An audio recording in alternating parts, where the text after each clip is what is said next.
Olá, pessoal, eu sou a Nathalie, sejam bem-vindos a mais um vídeo do projeto Revisitando Hogwarts. Hoje nós vamos falar sobre o tão esperado Prisioneiro de Azkaban, tão aguardado, tão querido pelas pessoas. Bom, gente, a gente tá aqui para continuar o projeto Revisitando Hogwarts, mas obviamente vocês estão sabendo aí que o fandom está em chamas e tudo tá acontecendo e tá tudo ruindo. E nós decidimos que, independente do que acontece em Animais Fantásticos, a história de Harry Potter ainda é uma história muito importante pra gente, a gente quer seguir com o projeto. Então, estamos aqui, nós vamos comentar sobre a história sem nenhum problema, mas a gente sabe o que está acontecendo, não estamos ausentes nesse ponto, e se vocês quiserem, a gente vai deixar aqui linkado alguns vídeos a respeito desse assunto, das meninas que já falaram sobre isso nos seus canais, a Larissa e a Tamires. Então, se você não tá sabendo o que tá acontecendo, assista os vídeos. Se você tá sabendo o que tá acontecendo, assista os vídeos também, que é muito importante, beleza? E vamos seguir, então, com o projeto. Bom, então, eu fui ler Prisioneiro de Azkaban, muito animada, né, pela animação de todo mundo, né, principalmente a Lara e a Tami, que já leram Prisioneiro de Azkaban, tipo, muitas vezes, sim, mais do que algumas vezes, né? É saudável, mais do que é socialmente aceitável. Sim, o suficiente para as pessoas olharem torto pra gente quando a gente menciona. Eles vão criar um grupo de, sei lá, Prisioneiros Anônimos. Prisioneiros Nome meio estranho, mas enfim. As Cambeiros. As Cambeiros.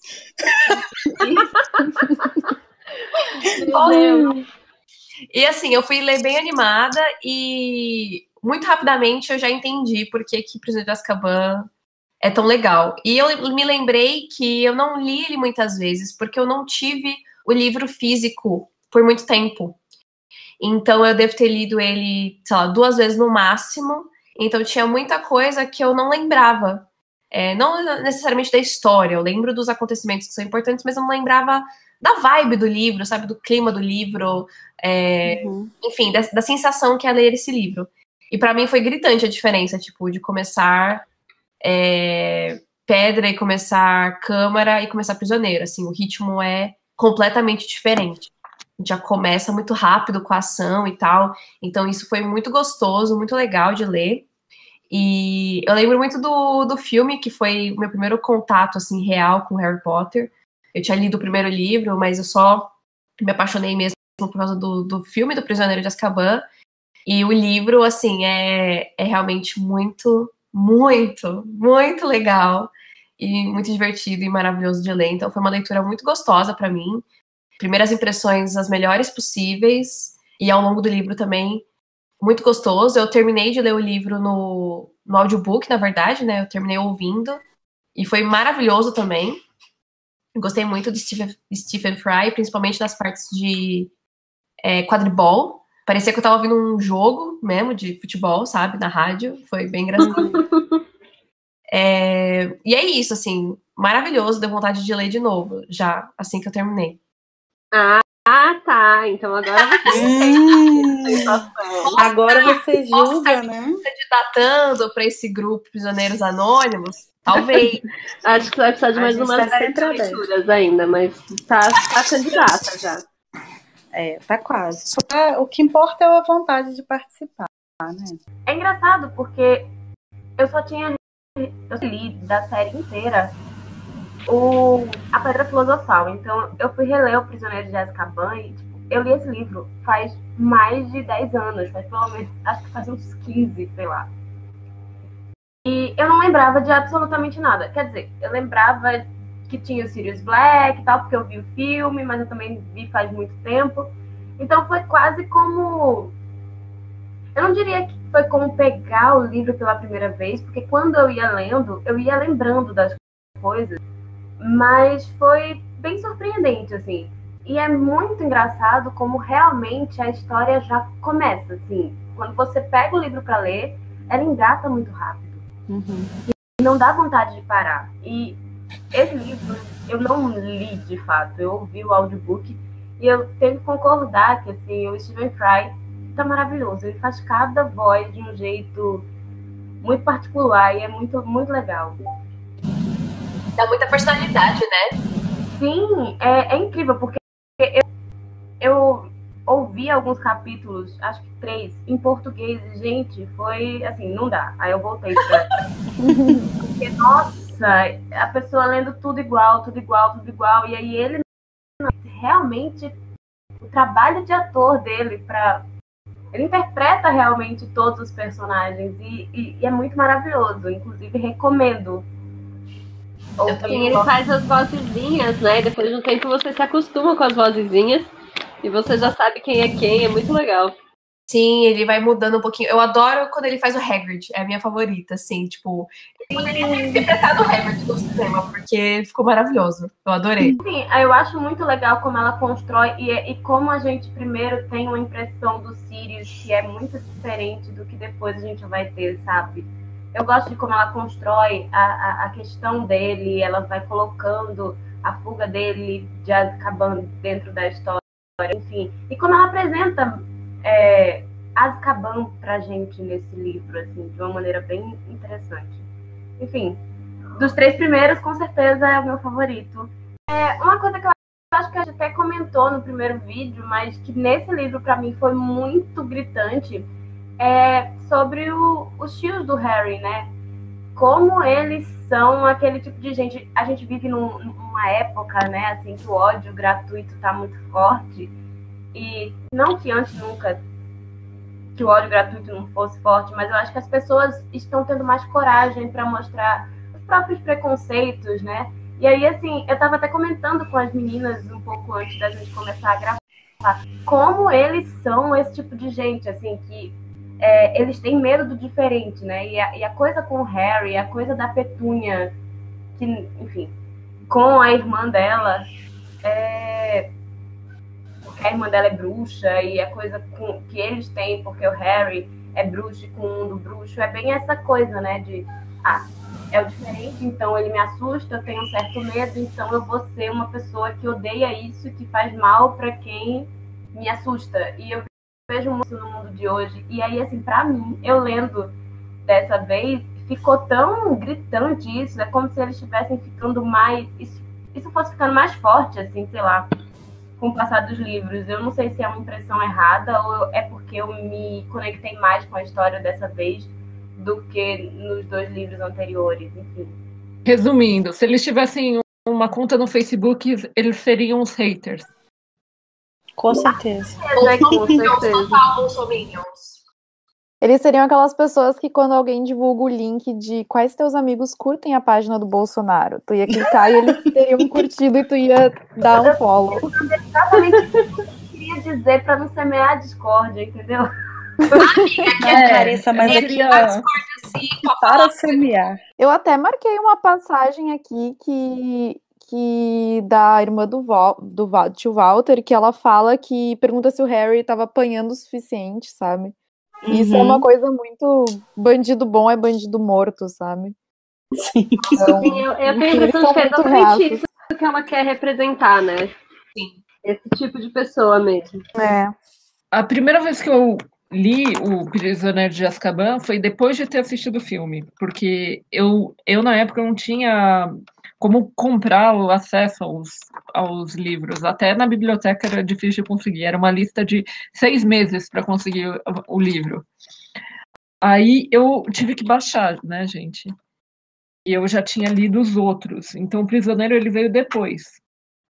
Então a minha primeira visão do Prisioneiro já era contaminada com a visão do filme. Mas, agora relendo, eu vejo que ele realmente é um livro muito bom. Ele não é o meu favorito. Nunca vai ser, desculpa. Mas...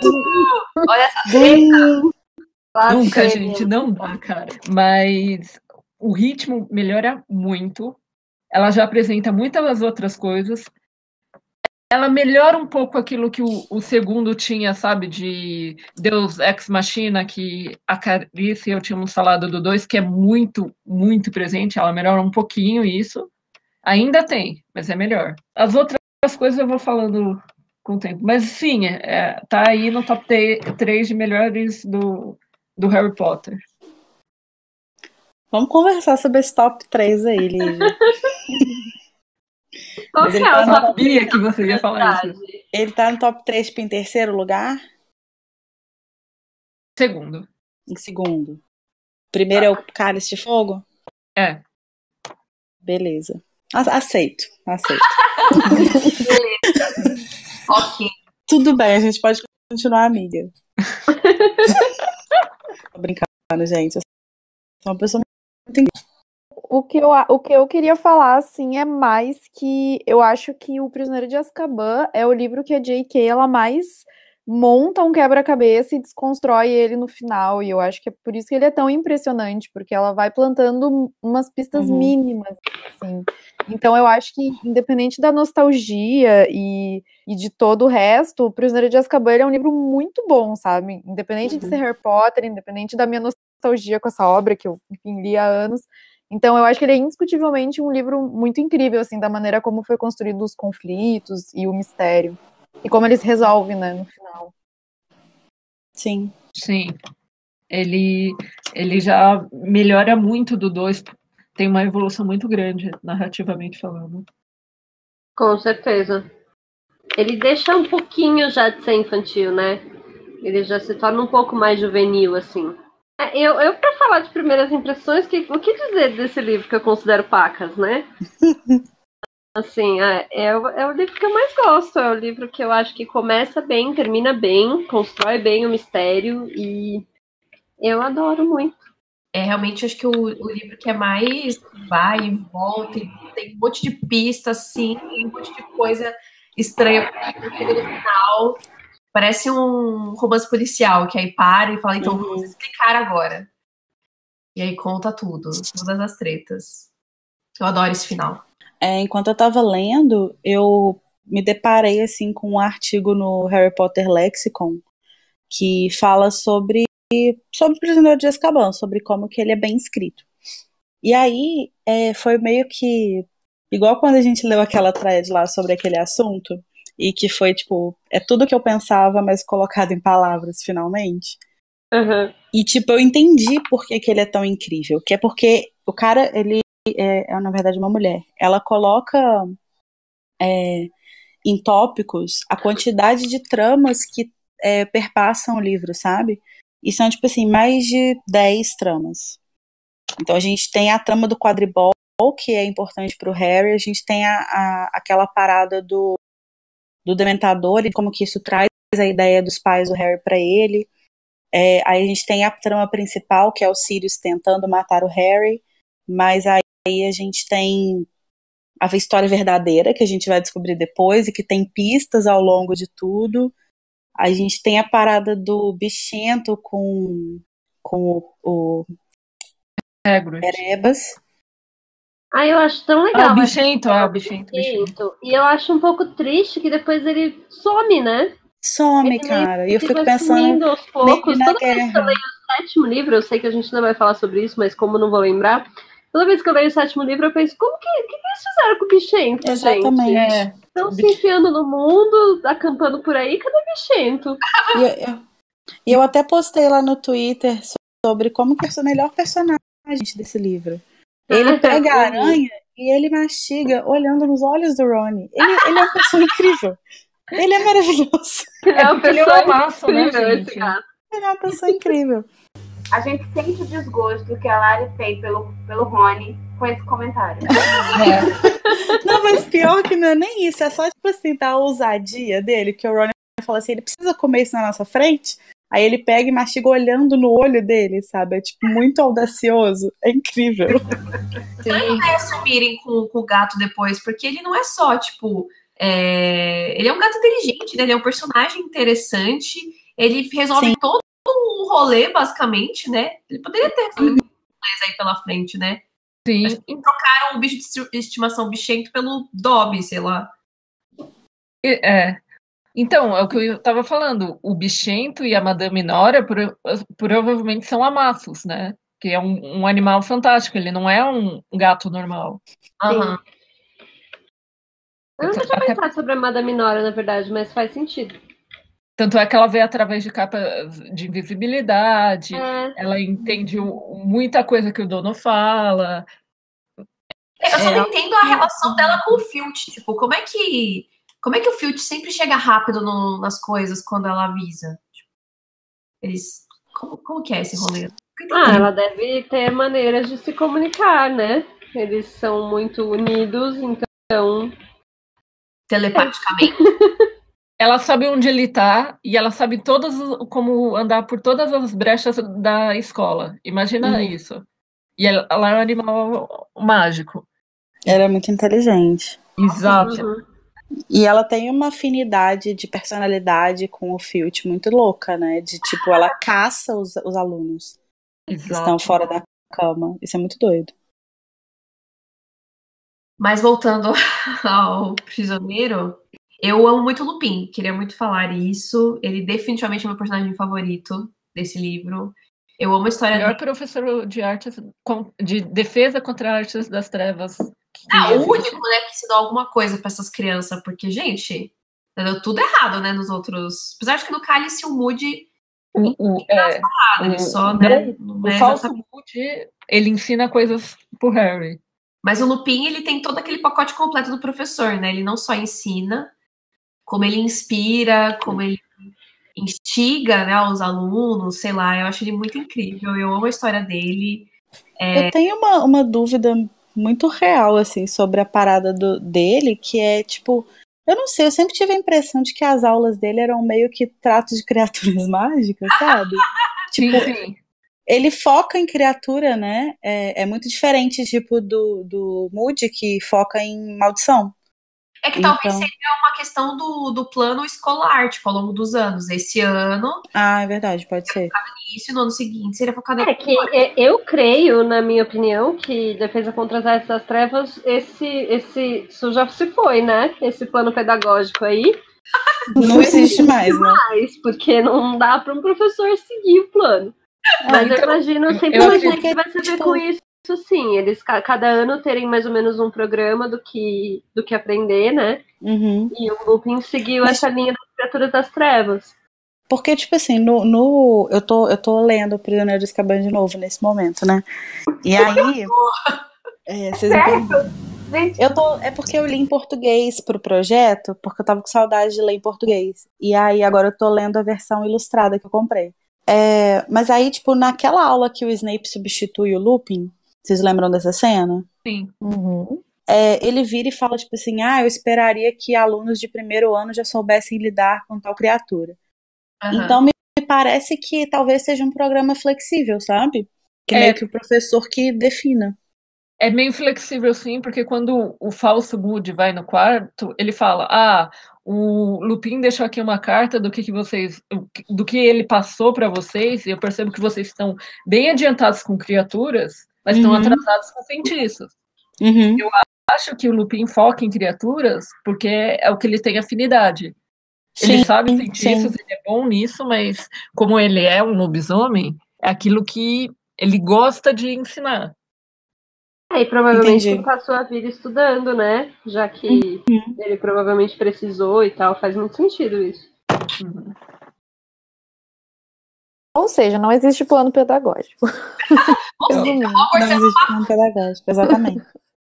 Hogwarts não tem planejamento, gente. Até porque não tem, um professor gente. por ano, por causa de uma maldição, também não facilita muitas coisas. Exato. Atrelado ao meu favoritismo ao Lupin, eu adoro os capítulos finais ali, tipo, na hora que... Na verdade, não são os capítulos finais, antes deles voltarem no tempo. Na hora que cola todo mundo lá na Casa dos Gritos, mano, eu adoro essa parte. Eu poderia ler esse capítulo muitas vezes. Maravilhoso, né? Eu passo o livro inteiro esperando chegar nessa parte, porque essa é a hora que o meu Sirius aparece, né? Meu Sirius. Eu fico falando, cadê você, mozão? Aí o mozão aparece, aí eu fico muito feliz. O Sirius é o mozão, né? Pô, é um relacionamento que acaba tão rápido, porque... Meu Deus, não precisa jogar na minha cara. Carissa, não precisa falar desse jeito, cara. A menina tá aqui sofrendo. Não é isso, porque eu acho ele um personagem tão rico, mas parte da participação dele dentro da saga, sabe, isso de certa forma me entristece, porque eu acho um personagem tão bom. Eu entendo porque a J.K. fez o que fez com ele e tal, e eu sei que é outro livro, mas eu fico sempre... quando ele aparece, eu já fico pensando, ai meu Deus, já tô conhecendo, tô tendo esse contato pra dar tchau daqui a pouco, sabe? Me deixa meio triste. Sim, me fala sobre essa tristeza, ela é muito grande. Nossa, gente, eu caguei muito pro Sirius. Nunca me importei com ele. Obrigada, Neto. Deixa eu falar o que eu ia falar. Deixa eu falar rapidão. Ô, gente, eu não consigo. Gente, eu gosto do Sirius, mas eu percebi uma coisa nesse livro. Nesse livro não faz o menor sentido o pessoal gostar do Sirius. Porque ele não aparece. Ele não aparece. E quando ele parece um assassino maníaco. E só no finalzinho ele é legal. Mas é ele exatamente tem essa reviravolta que é o interessante dele. É você conhecer ele como essa pessoa, né, como esse assassino e tal, e aí você descobrir quem ele foi por trás. Foi justamente aí que eu me apaixonei pelo personagem. Mas eu entendo perfeitamente, eu falo brincando, mas eu entendo perfeitamente alguém não gostar ou não simpatizar tanto assim com ele. Mas eu acho que essa construção, ela favorece gostar dele, sabe? Olha, é um personagem muito interessante, tipo, vamos falar sobre o plot twist, né? Caramba, é sensacional. É muito incrível. É que eu realmente, assim, tipo, mesmo depois do plot twist, mesmo depois com a relação dele com o Harry, assim, é um personagem que eu, sei lá, não me identifico muito. Não é nem que eu não goste dele, é só, não é uma identificação... Notificativa, né? Eu gosto dele, mas pelos outros livros, pelo que eu sei depois. Nesse não tem nada, assim, nada, só ele ficou preso injustamente, sabe? Não tem uma evolução. Então, pra mim ele já volta no que a Carissa falou, que daí eu acho que as próximas participações dele ainda são muito pouco. Eu não sei se é porque eu amo ele, né? Mas eu acho que eu queria mais entender a personagem, conhecer um pouco. Queria que ele falasse mais sobre o passado deles, dos marotos, e eu acho muito pouco. Então esse livro eu sinto que aprofunda bastante, por isso que eu gosto. Eu concordo bastante em relação a isso. Eu lembro que, por mais que eu não tenha ficado, tipo, dolorida em relação à morte dele depois, eu lembro que eu fiquei, tipo, pô, mas e aí, cara? Faltou, né? Tipo, como é que... Tipo, tinha toda uma perspectiva pela frente, toda uma vida pela frente, uma relação, e aí isso é cortado, assim, meio que do nada. Eu lembro que eu fiquei muito tocada, assim. Mas aí a gente fala sobre isso mais quando chegar o momento. É isso que eu tava falando antes, assim, eu acho que é um personagem muito rico que tinha muito a oferecer, sabe?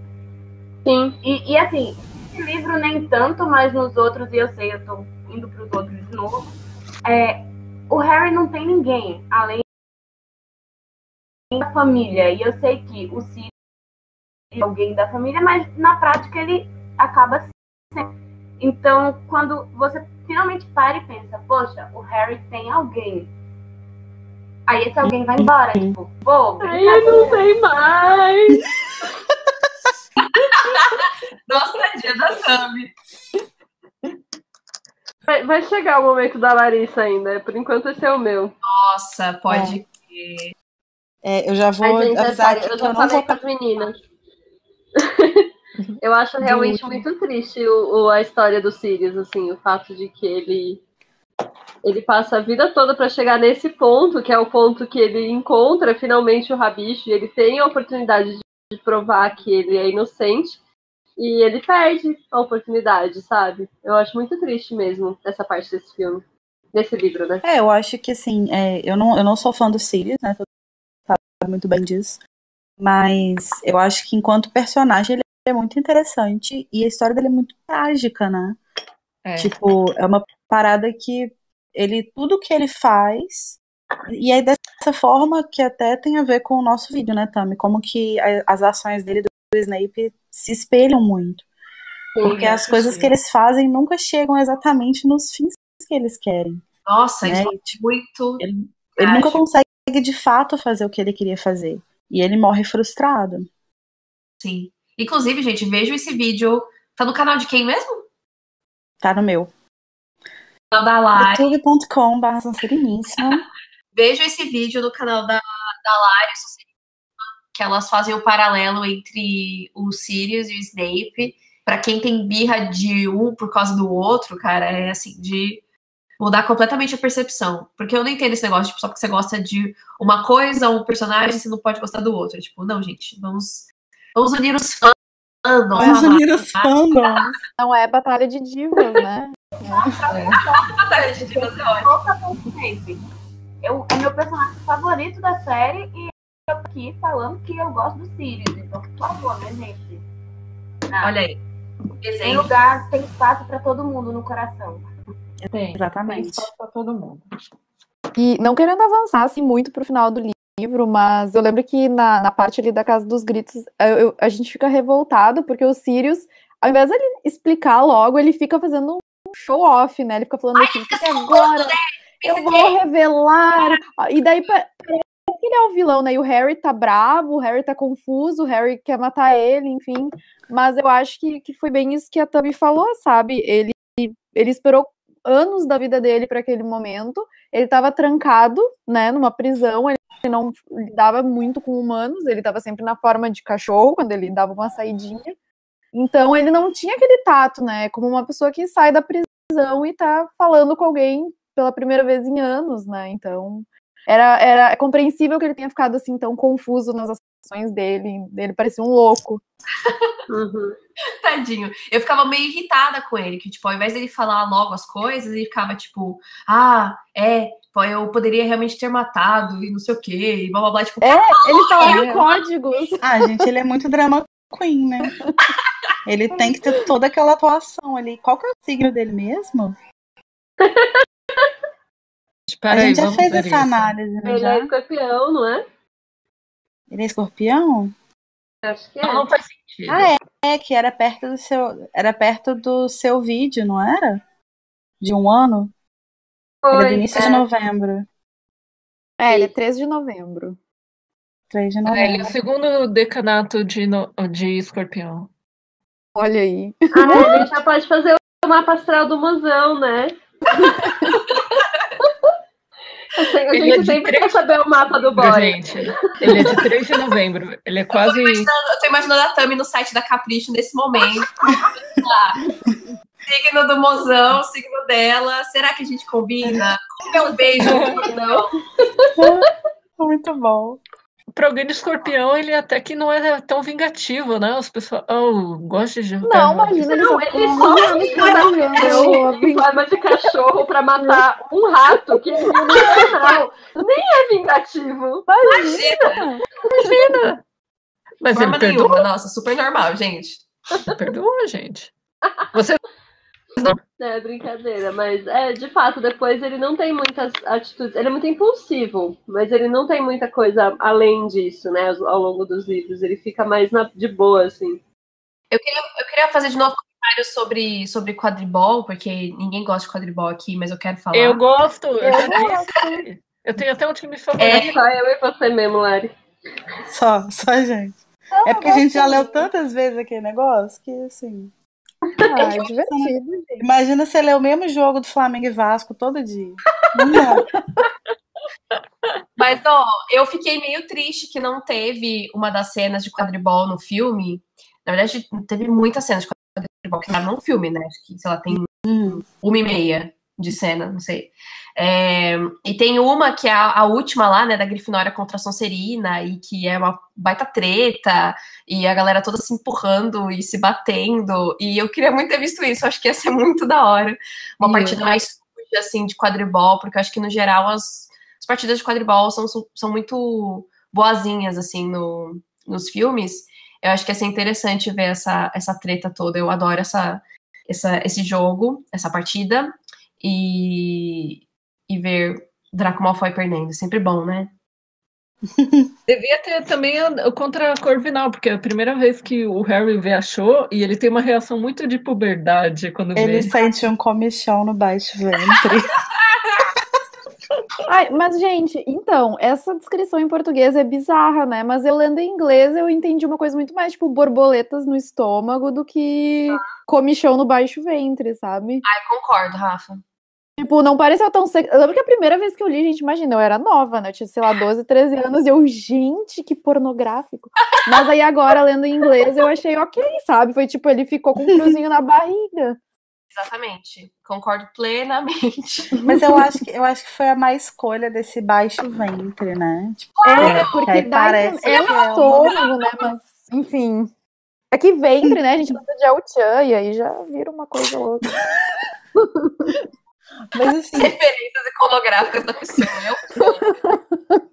Mas enfim. mas eu tenho uma relação muito de amor com a tradução desse livro em específico, assim.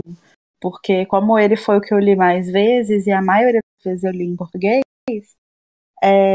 eu, tipo, quando eu leio, e desde as últimas vezes que eu li, foram todas em inglês.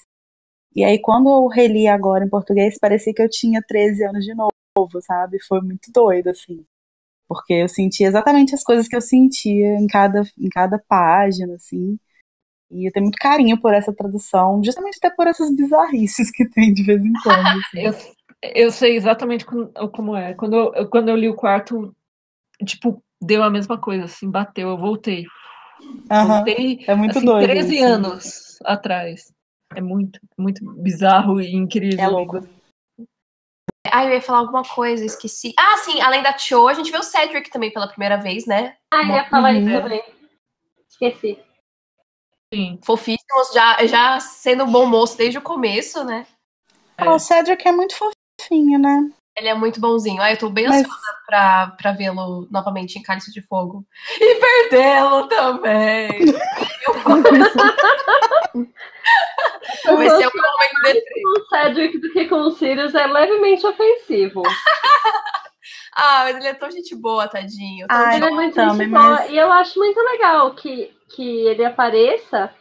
E é mais um dos erros que eu falei de continuidade, né? Assim, se eles fossem minimamente apresentados nesse filme, tanto a Cho quanto o Cedric, seria tão interessante para os próximos filmes, né? Nem que a gente não sei o que acontece com a galera dos filmes que não tinha esse costume, né? Tipo, parece que eles ignoravam completamente, sendo que na época que foi feito o terceiro filme já tinha o quarto livro, certo? Sim. Então, provavelmente é uma questão de casting. Eles não querem pagar um ator X para um filme para depois ter que... Foi uma questão de produção, novo, gente. Sei lá.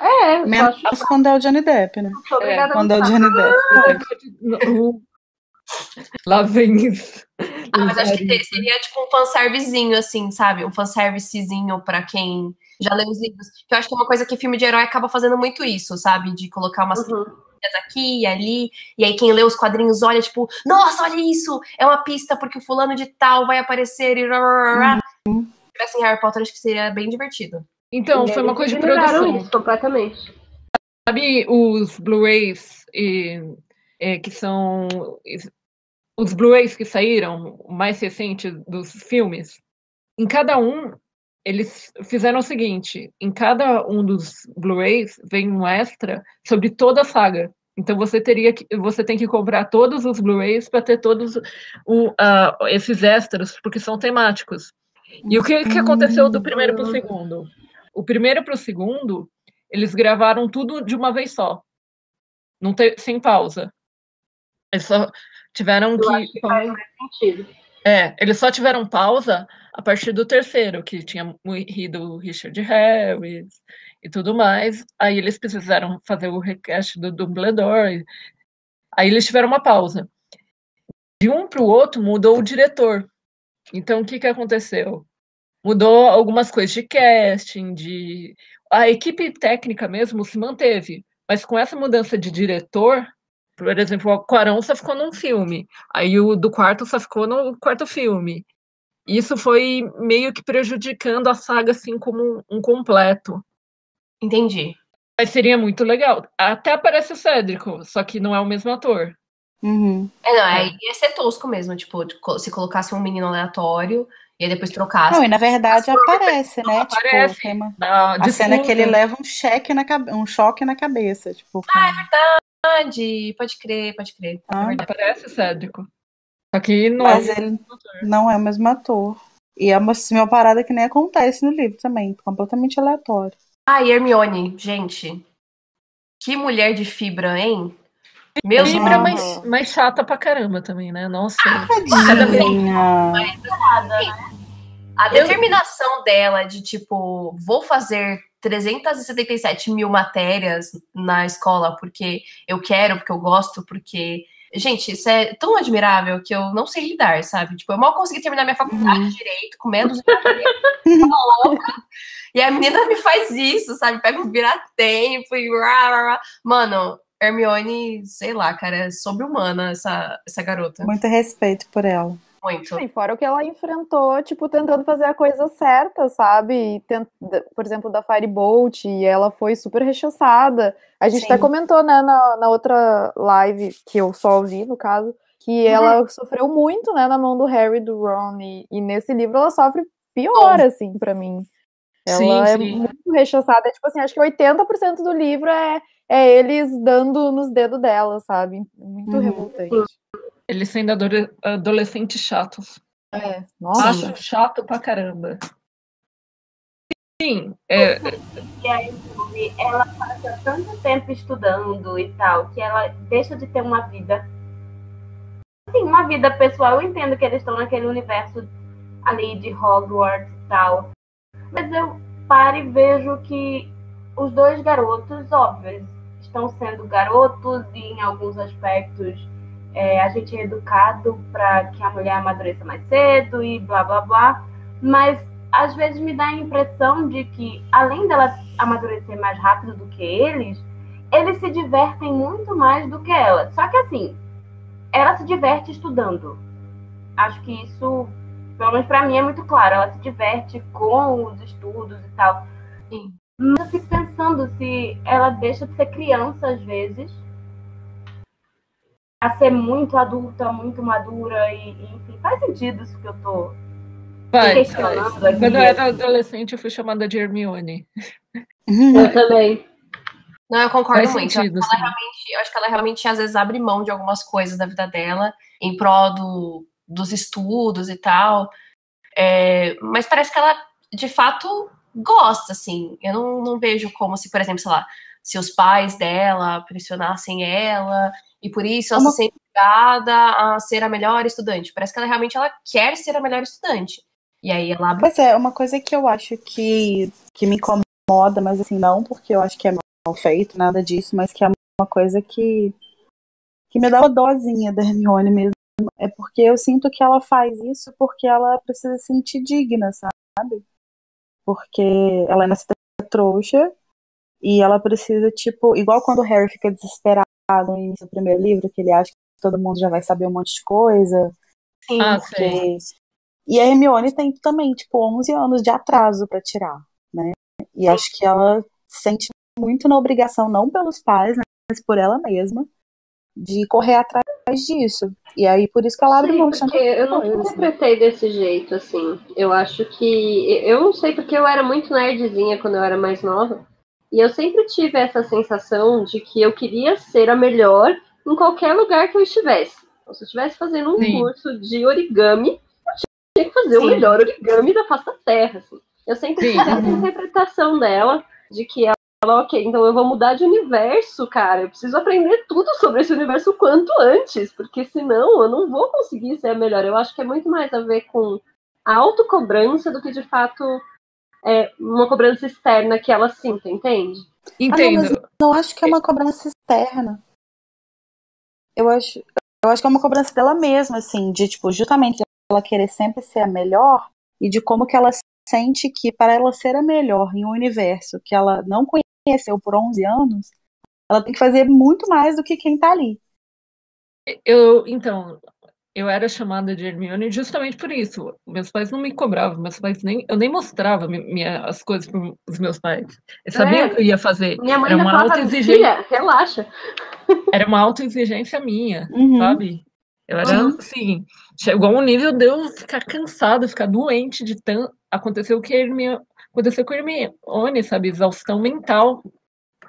Sim, Então... não, o que eu quis dizer foi exatamente isso, que, tipo, se por acaso os pais dela pressionassem ela, se por acaso tivesse alguma coisa externa, até justificaria, assim, no fato de, puxa, isso pode estar fazendo mal pra ela num nível que não precisaria. Mas eu acho que enquanto parte dela, é claro que a autocobrança não é algo legal, assim, acho que todas nós aqui já devemos ter passado por isso em algum nível, principalmente pelo fato da gente ser mulher, que a gente já, né, acha que tá com 1 milhão de pés atrás de todo mundo, mas, tipo, ela faz isso porque ela quer, né, porque ela gosta de estudar, porque ela quer ser melhor. Então, Ela sente um eu certo não prazer. necessariamente tenho dó ou acho, tipo, putz, que bad, ela por ser nascida trouxa precisou fazer tudo isso. Porque, na verdade, eu acho que não seria diferente em contexto algum. É parte da personalidade dela, sabe? Eu acho bem admirável, assim, de verdade, porque que foi como eu falei, tipo, eu com meia dúzia de matérias na faculdade, eu já quase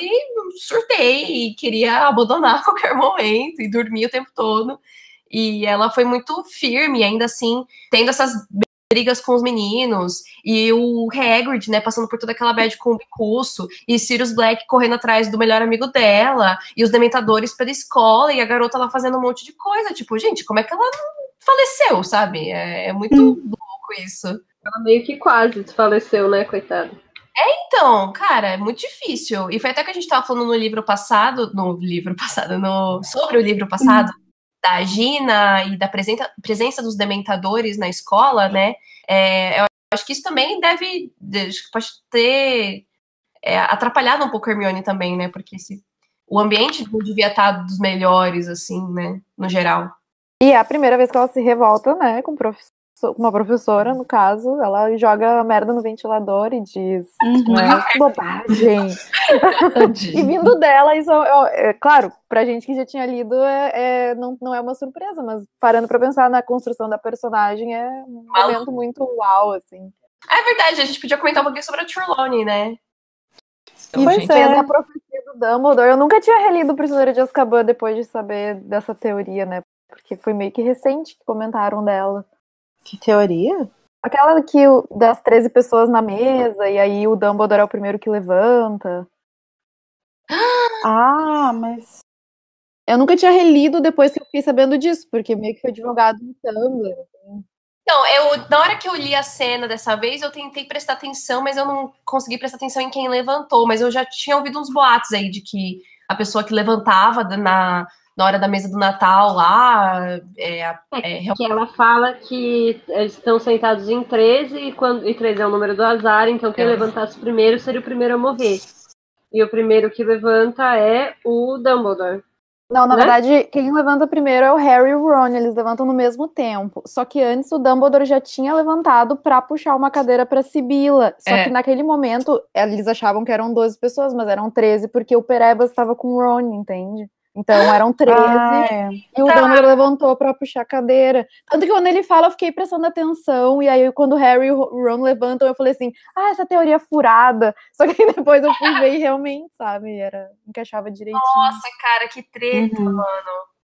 Ô, gente, se ela fez várias profecias válidas, cara.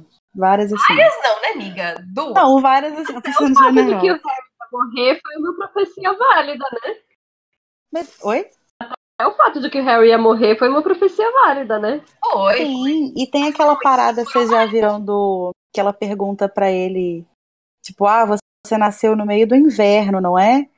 E aí ele fala, não, eu nasci no meio do verão, porque ele nasceu em julho.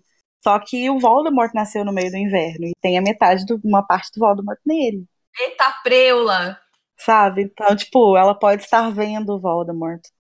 Que loucura, credo! Tem muitas teorias tentando justificar a Sibila. Eu não acredito em nenhuma. Eu não gosto da Sibila, mas gente. tem. Eu acho que ela representa uma parte mística, sabe? Que a gente nunca vai saber se funciona ou não, entende? Todo mundo tem direito de acreditar no que quiser. Ela é meio que essa parte, sabe? Pode ser, pode ser que não. A única anotação que eu tenho aqui é sobre Lupin e a metáfora para doenças crônicas.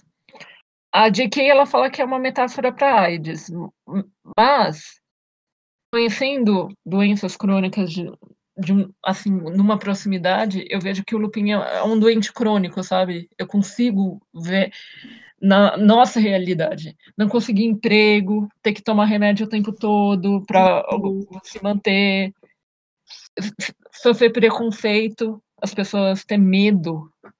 Tipo, o que os pais vão achar de ter um professor lobisomem, o que os pais vão achar de ter uma pessoa, uma doença crônica sendo perto dos filhos.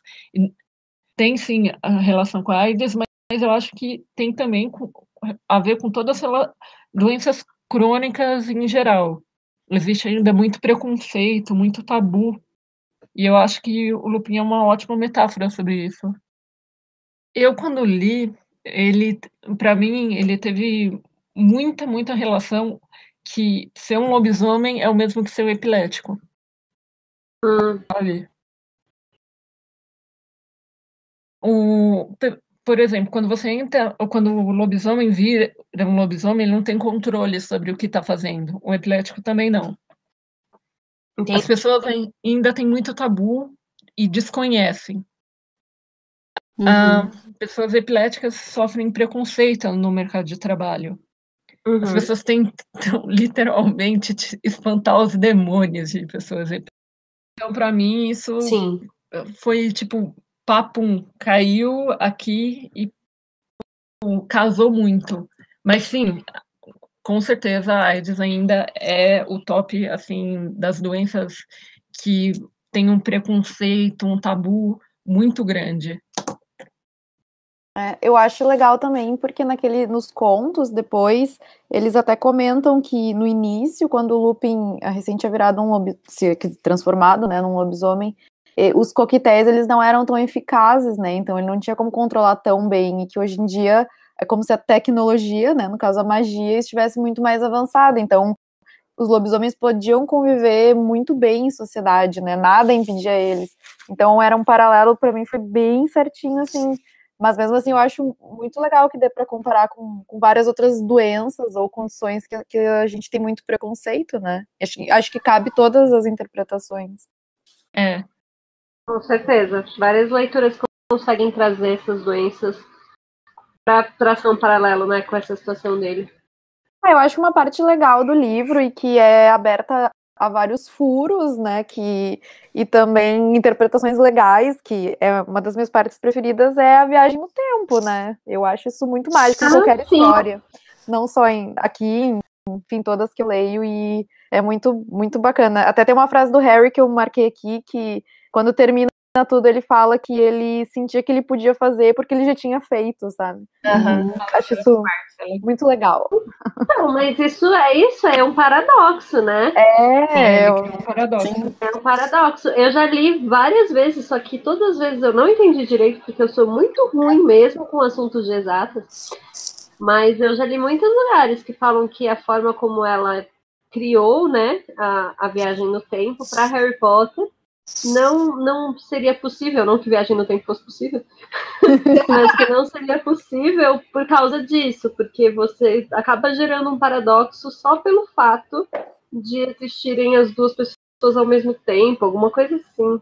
Sim. Eu posso achar essa teoria e mandar links para deixar linkado aqui, porque eu não entendi direito. Mas, tipo, eu sei que tá meio bugado esse negócio que ele inventou pra viagem do tempo. Não tá bugado, só não é a teoria oficial. Como você falou, viagem no tempo, não, até o que eu saiba, não é possível. Mas uma das coisas é que ele criou realmente o paradoxo.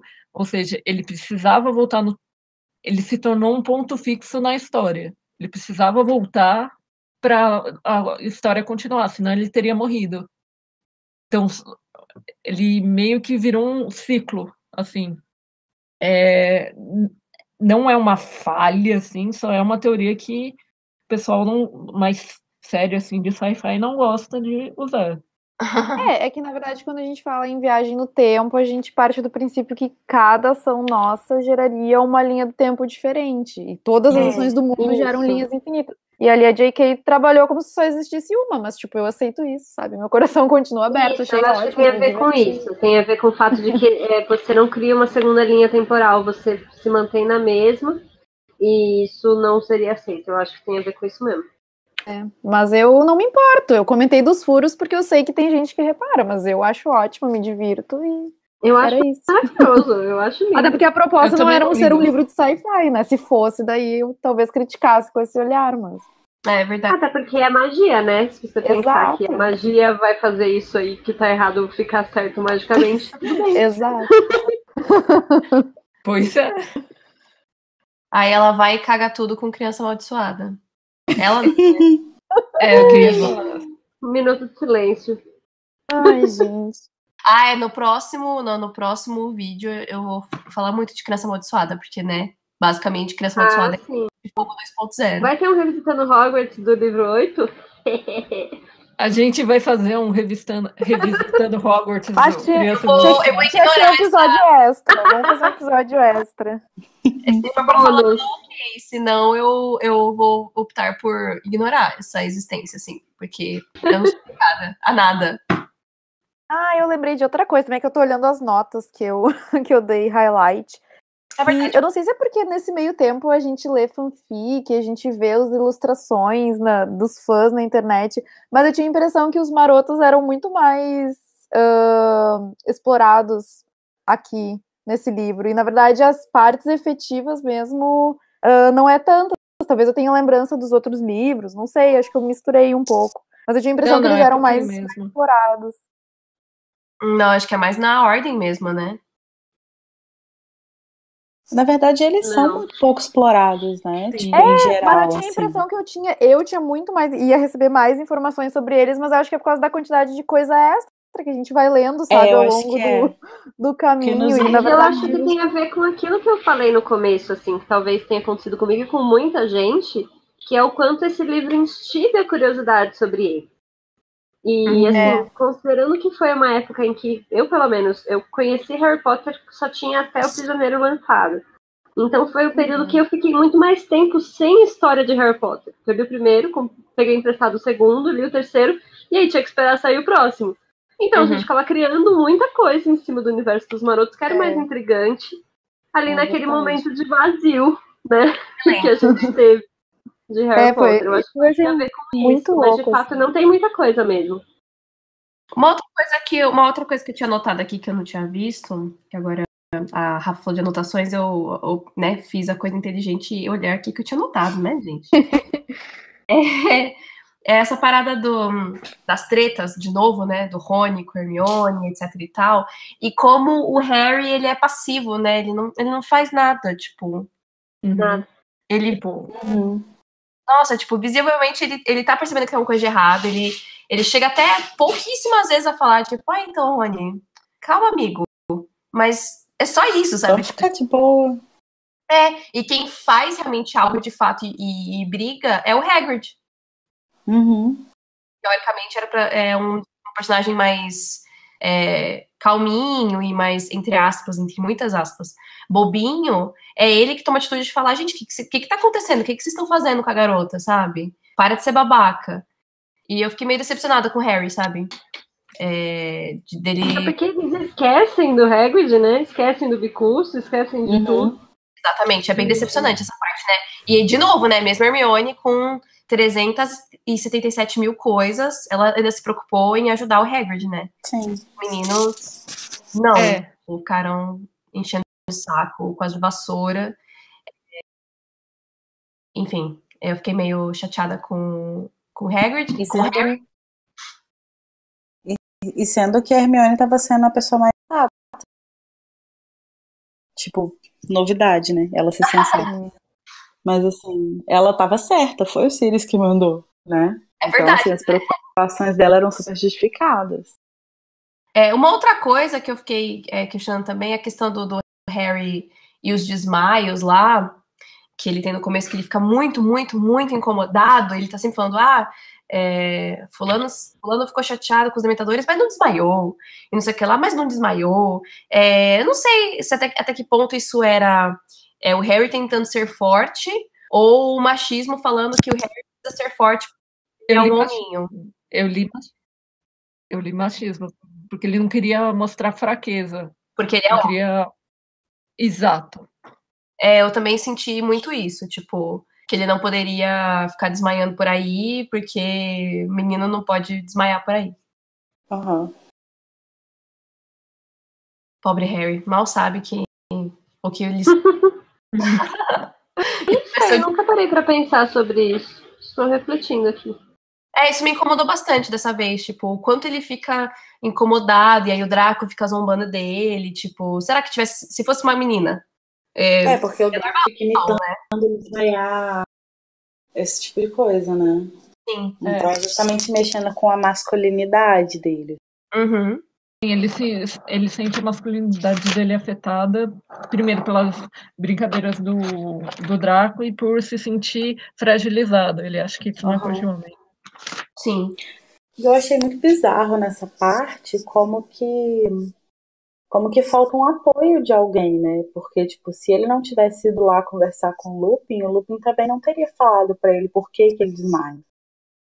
E, tipo, cadê o Dumbledore nessa hora, sabe? Pra sentar com ele e falar assim, olha, você tá sentindo isso por causa disso, disso e disso, sabe? Porra, o menino tava ouvindo os pais dele morrerem. Então, assim, é uma coisa pesada, né? Cadê os psicólogos de Hogwarts de novo? Cadê os psicólogos de Hogwarts? Os psicopedagogos de Hogwarts? Sim, colocada, gente. Eu tô empolgada pro próximo livro, mas, assim, eu fiquei com vontade de ler de novo O Prisioneiro. Por mais que eu julgue as meninas, fiquei com vontade agora. É realmente muito legal, acho que é um dos livros mais complexozinhos, assim, né? Que tem uma história toda cheia de nuances e cheia de mistérios, então é muito, muito divertido de ler. Realmente, tem muita coisa que é diferente do filme, né? Eu nunca tinha reparado, até ver o vídeo de vocês duas falando sobre Muita. porque que o filme do Prisioneiro é o pior. Então, realmente o livro tem muito mais coisa, que o filme é muito mais interessante. Mas eu tô empolgada pra daqui pra frente, que eu acho que é quando a coisa é realmente o caldo engrossa, assim, real, oficial, né? Em relação ao Voldemort e tudo mais. E também ao tamanho dos livros, né? Acho que daqui pra frente eu vou só ouvir os audiobooks, porque eu sou muito lerda pra ler, gente. Impressionante. Eu sinto que como é um livro que todo mundo gosta, a gente tem menos coisa pra falar do que nos livros anteriores, assim, tipo, o anterior principalmente, porque meio revoltado com Câmara Secreta, todo mundo tinha alguma coisinha pra reclamar. E nesse livro a gente não tem muita coisa pra reclamar. Tem uma incongruência aqui, eu ali, mas de modo geral é um livro que, como você disse, ele se sustenta, é um livro muito bom, ele é um livro dinâmico, a história acontece desde o início, então você tem vontade de seguir, então só dá vontade de ler os próximos, sabe? Então eu acho que tem menos detalhe para ficar, sabe, destrinchado, pelo menos assim, para falar mal, do que nos outros. É um livro muito bom. Enfim, eu adorei. Nossa, falou tudo. É bem isso mesmo. Parece que quando a gente gosta, então tá bom, né? É esse livro mesmo, é ótimo. Eu acho que ele também traz uma outra dimensão para a história do Harry, né? Porque até então a gente sabia que os pais dele tinham sido mortos pelo Voldemort e que ele, por algum motivo, tinha, né, sobrevivido. E agora a gente começa a entender mais, né, os conflitos familiares e mais sobre o background do Harry. Então, é muito bacana essa parte também. É verdade. Sim, Sirius Forever. E o que eu acho mais legal no Prisioneiro, assim, que assim, pra mim particularmente, né, que é uma coisa muito interessante, mas eu acho que tem a ver meio que com todo mundo, é que é quando a gente começa a enxergar o passado de várias pessoas. Sim. Então, tipo, no meu caso, pro Snape, assim, é um livro que começa a dar umas pinceladas sobre a história dele, e aí isso já liga lá na história do Sirius, então você já vê que o Sirius tem um passado, e aí, ao mesmo tempo, dá uma profundidade pro Harry, né? Porque até então ele era só uma entidade, tipo, o pai do Harry. E agora você vê que ele tinha uma adolescência, tinha amigos e tal. Eu acho que é o primeiro livro que começa realmente a aprofundar em personagem. E por isso que ele é tão incrível, assim, sabe? Por isso que eu sou tão apaixonada com ele. Basicamente, eu concordo muito com o que a Carissa falou, eu acho que faz total sentido. É um livro que eu já, como eu disse, parece que eu explorei tanto, eu gosto tanto que essa leitura ela foi, obviamente, muito legal, mas ela não me trouxe muita coisa nova, porque eu acho consistente na minha cabeça.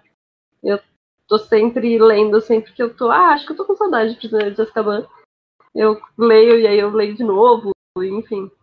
Mas foi muito legal, foi muito prazeroso e eu tô muito animada pra continuar, porque os próximos, como eu disse, eu não leio tanto, né?